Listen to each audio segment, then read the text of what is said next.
ការសន្សំពិន្ទុមានដូចជាការ free ដឹកនៅក្នុងក្រុងឬក៏ការបញ្ចុះតម្លៃ 5% ជំរាបសួរពុកម៉ែបងប្អូនអ្នកគ្នាខ្ញុំជីងសៀនពីខាងភូមិរ៉េនឹងថេបនឹងអានពីមកនេះគឺសូមឆ្លើយតបនៅសំណួររបស់បងប្អូនអ្នកគ្នាថាតើ promotion អាចធ្វើការកក់ទុកបានដែរឬទេចា promotion អាចធ្វើការកក់ទុកបានហើយបងប្អូនអ្នកគ្នាដឹងអត់ការកក់ទុក promotion គឺងាយស្រួលមែនទែនតែគ្រាន់តែបងប្អូនអ្នកគ្នាឆាតទៅកាន់ page ក្រុមការងាររងចាំឆ្លើយតបសំណួរក៏ដូចជាបញ្យល់ពីវិធីកក់ទៅកាន់បងប្អូនអ្នកគ្នាដោយក្តីរីករាយហើយឆ្លៀតក្នុងឱកាសនេះខ្ញុំក៏សូមរំលឹកនៅ promotion ជូនទៅកាន់ពុកម៉ែបងប្អូនទាំងអស់គ្នា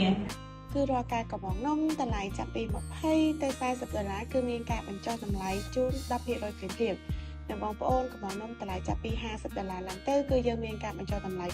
5% បូកជាមួយនឹងសេវាដឹក free នៅក្នុងក្រុងឬក៏បងប្អូនអ្នកគ្នាអាចបដូរជាមួយនឹងកាតសមាជិកដែលបញ្ចុះតម្លៃ 10% ពេញមួយឆ្នាំសម្រាប់ការកំងលើក្រោយ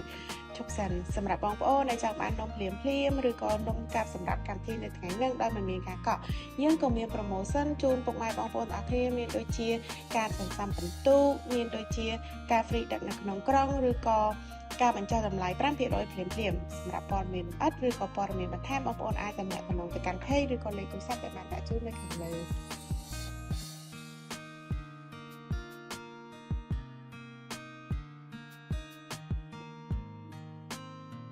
អូខេមិនខ្ញុំបានធ្វើការឆ្លើយសំណួរទៅកាន់ពុកម៉ែបងប្អូនអ្នកគ្នាហើយក៏ដូចជាជំរាបទៅ promotion ថាយើងមានអីទៀតខ្លះ